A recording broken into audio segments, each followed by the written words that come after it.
Let's crochet a giant appa. Hey everyone, and welcome back to my channel. If you're new here, welcome. My name is Melanie and I really enjoy crocheting plushies. As the title of this video suggests, I will be making this viral giant appa.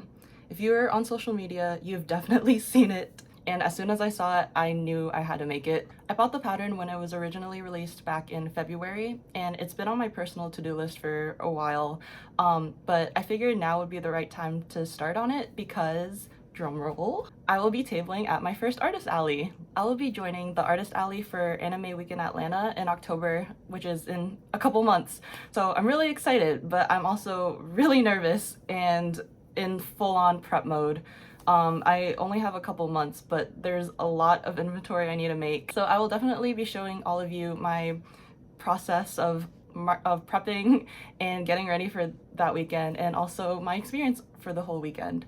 So if that's something you're interested in, feel free to like and subscribe and stay tuned for when those videos do come out. But for today, we're going to be making this appa because he's going to be huge, and I'm really hoping that he'll catch someone's attention that weekend. So let's get started. So before we begin, I'm just going to list all the supplies that I will need because it's kind of a lot of yarn to be honest. So I'm gonna need 6 skeins of cream, it's kind of a lot, 2 skeins of gray, 1 of black, and 1 of brown for like his arrow accent piece.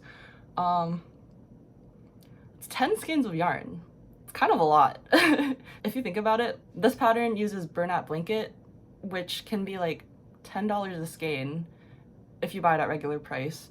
So that's already $100 worth of yarn for this giant appa. So that's definitely something to keep in mind as I think about what I want to price appa at for Anime Week in Atlanta. The Chanel yarn, the soft yarn that I normally use isn't as thick as burlap blanket, so my appa will be slightly smaller than the finished product of this pattern, but he's still gonna be really big.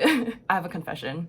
I made the headpiece before I even started filming like anything, so I had already had that part done before even filming the intro. So here it is. This is his head alone. Like, his hair piece is gonna be on top here, and this is like his face. So if this is any indication of how big he will be, yeah, I'm excited to see how big he will be, but I'm also really nervous because I've never made anything this big, and I'm really scared about all the sewing I'm gonna have to do. So yeah, stay tuned. That will be fun. But yeah, this is huge. And then I didn't film this part too, but I also made the hair piece because I was crocheting in bed while watching TV. I don't normally do that. I usually crochet like at my desk, but I needed a change of environment. So this is the hair piece. I'm telling you, he is going to be huge. Like, I'm gonna have my own appa bucket hat.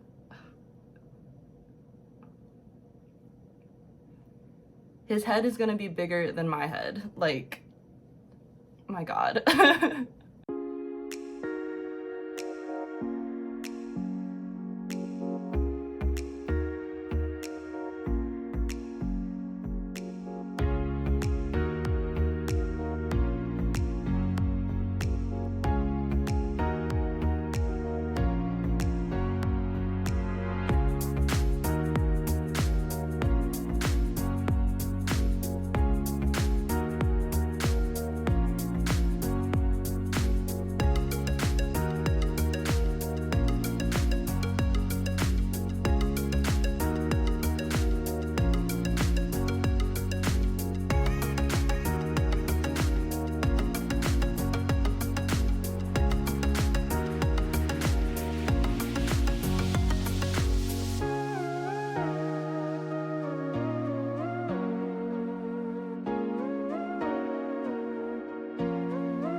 body for so long, but now it's time to work on it. It's also time to whip these out. These are my compression gloves. After crocheting for the past 2 years, I've noticed that I've been getting some hand pain, which is not good. And it's definitely as a result of not taking as many breaks as I should, which is also not good. I've quickly learned that I need to listen to my body when it's telling me that I need to take breaks, because crocheting through the muscle pain is really not worth it in the long run. There's been so many times where I'm like, yeah, one more round, one more round, and that ends up being like 10 more rounds. So I've really started focusing more on listening to my body and making sure I take the breaks when I need to. And also rehydrating, because there also have been lots of times where I would be crocheting and I'm like starting to get thirsty, but I keep telling myself, one more stitch, one more round. So yeah, I've been really trying to focus on listening to my body when it's telling me that I need to take care of it. Okay, this is my current progress so far of the body. And I have to do 30 something rounds of single crochet. Pain. Let's see how long it takes me just to do one round of that.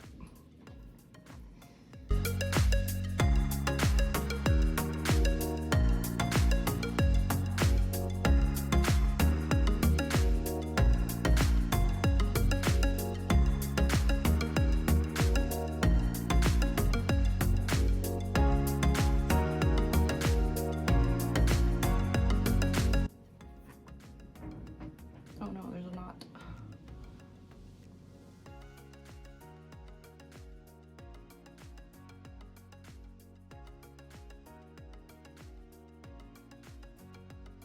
Don't you love when this happens?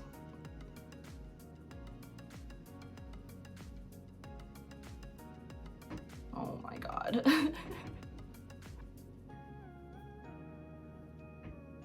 We're good.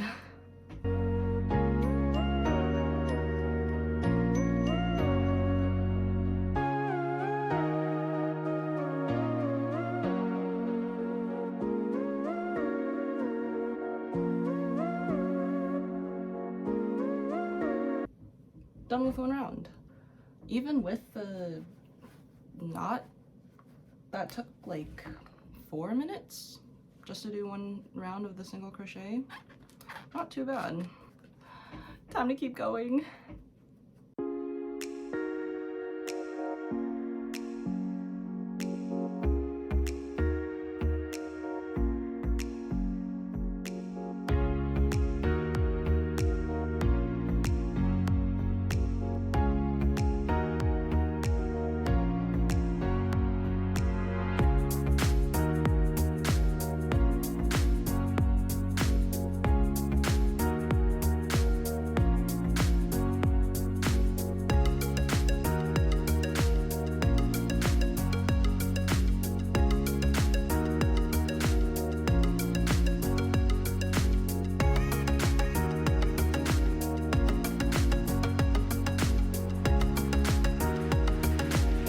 So I'm running out of the current skein I've been using, and I figured this would be a good time to show you guys what I do to attach a new skein of yarn.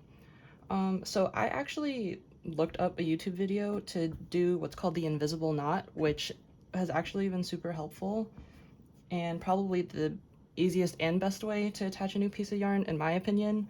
This was the video I used, and I'll also link it in the description below.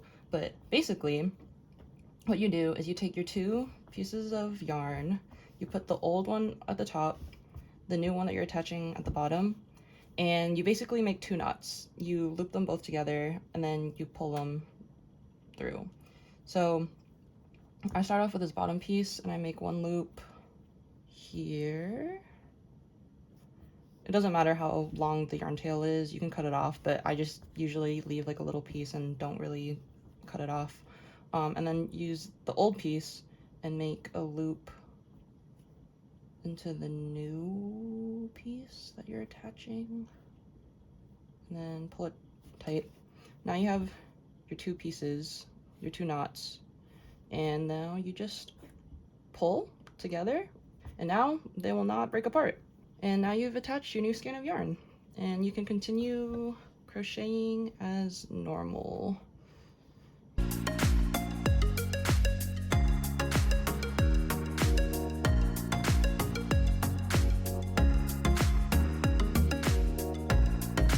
So once I get to the knot, I usually try to crochet it where it goes in the inside of the piece, where you can't see the knot once it's finished.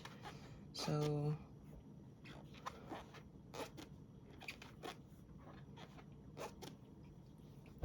yeah, it's like very continuous and you don't even see it. So that's what I do to attach a new skein of yarn.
Y'all, I need to show you guys this body. Are you ready? Oh my god.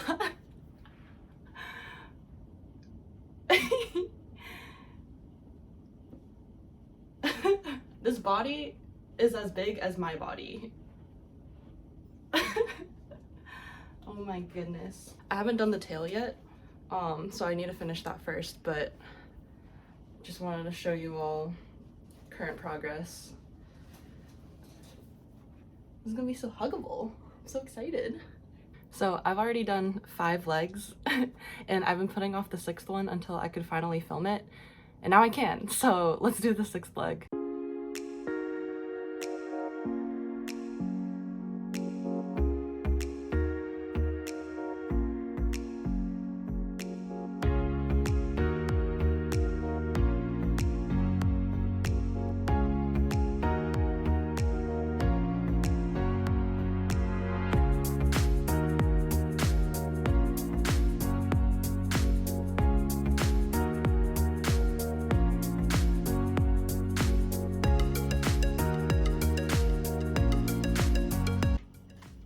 Wow, I actually won Yarn Chicken, surprisingly.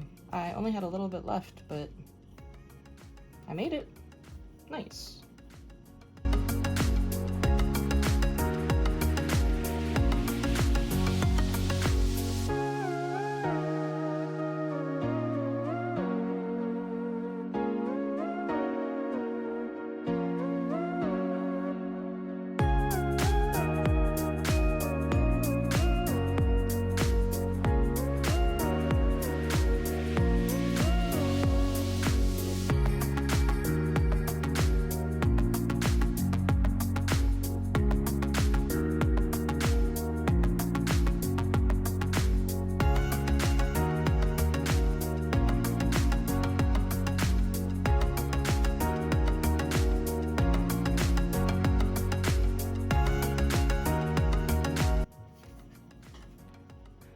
Water break.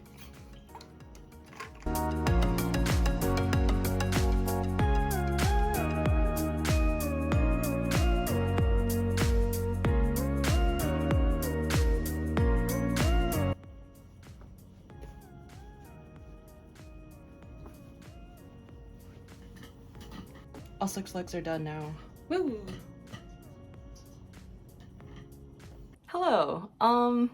It's been a minute. 2 months to be exact. So I had crocheted all of the body parts for Appa towards the beginning of August, and now it's October. I have been putting off sewing and assembling Appa for 2 months now. It's kind of crazy. A whole season has passed. Like, it went from super hot to needing sweaters whenever I go outside now. So yeah, my fault on the delay. So for assembling Appa, I really wanted to continue filming my process as I was making him and putting him together, just so all of you can see the steps of starting it and then putting it all together and then the final product at the end. But in all honesty, the whole content creating thing and filming my process as I crochet is still something that's really new to me, and I'm still trying to work out the kinks and see like what works best for me. Adding filming to my everyday process is honestly a lot, and I'm still trying to figure it out right now. I put off assembling Appa for the longest time because for some reason, just mentally, I couldn't get over like that hill that you have to like muster yourself to get over in order to just like start and finish it. So yeah, it took me 2 months to finally get over that hill and just finish them and move on so I can worry about doing other things. The goal was to film the assembly process along the way, but I really just wanted to get it done and over with. So yeah, Appa's finally finished now, and I'm so excited to show you guys. Are you ready? This is the largest plushie I've ever made throughout my entire crochet career thus far, so I'm actually super proud of how he turned out. Okay, are y'all ready? Because I wasn't ready when I finally finished him and saw how big he was. Oh my god. Ta-da! Hello! It's Appa! Oh my goodness. Oh! Jesus. Let's do a little 360. Here's the side view, plus the back with his tail. Oh my goodness. Other side. And then his adorable face. Here's the back, or his back, but like the bird's eye top view of him. Yeah, here's this little, all the stripes. And then underbelly, gray belly patch, and then his 6 legs assembled. I literally cannot get over how big he turned out. Like, this is honestly everything. He's so giant. Let's compare him to my body. I am 5'6" for reference. So, like, head here. He literally takes up like the top half of my body. Literally from my head to my waist. This is so crazy. I can't believe I did this. Like, honestly, I am super proud of myself to be able to do this. From finishing all the body parts to losing motivation to finish him to finally getting it done and over with and just seeing how he turned out. Yeah, this is a pretty big milestone moment for me. Like, I don't want to pat myself on the back, but being able to do this from start to finish and seeing it all the way through, like, this is something to be proud of. And he's so heavy. Both me and my boyfriend have taken turns holding him up to the sky when I've been taking photos, and just holding him up for a few minutes is already really exhausting. But yeah, I'm so proud of this boy. Appa will be joining me at my Artist Alley table at Anime Week in Atlanta next week. I really wanted to add one larger plushie to add to my table so I can kind of like draw that attention and bring people in, and I'm pretty sure Appa will do it for me. Like, if you see this at a table, would you not want to go up to it? Like, come on. But yeah, so I really hope that Appa goes to a good home next weekend, so wish me luck. I wanted to say a quick thank you to Hannah from Handmade by Hannah M on Instagram for creating this pattern. Like, if she didn't make this pattern, I would not have Appa with me today. So thank you so much for creating such an amazing pattern and being willing to share it with the rest of the world. Your Appa was amazing and inspired so many people, and I just really appreciate the fact that you were so willing to share the pattern with everybody. But on that note, as a quick little disclaimer, due to copyright laws, Hannah unfortunately had to take the pattern down and it is no longer available for purchase. I was fortunate enough to purchase the pattern early on in her release before she had to take it down. So unfortunately, this pattern is no longer available, but there are other versions of this animal. So if it is something you're interested in crocheting and making, I would recommend doing some digging and finding other variations of this pattern. But yeah, I think we can end the video here. Thank you all so much for joining me as I made this appa. I am really proud of myself. I probably won't be making another appa anytime soon just because of how time consuming it was. Like, I severely underestimated how long it would take me to do this. If I had more motivation, I could have gotten it done a lot quicker, but life happens. But I might make another one in the future with slightly chunkier yarn so my boyfriend and I can have our own at our house. But we'll see. That won't happen for a really long time. Like and subscribe for more content, and I'll see you guys in the next one. Bye.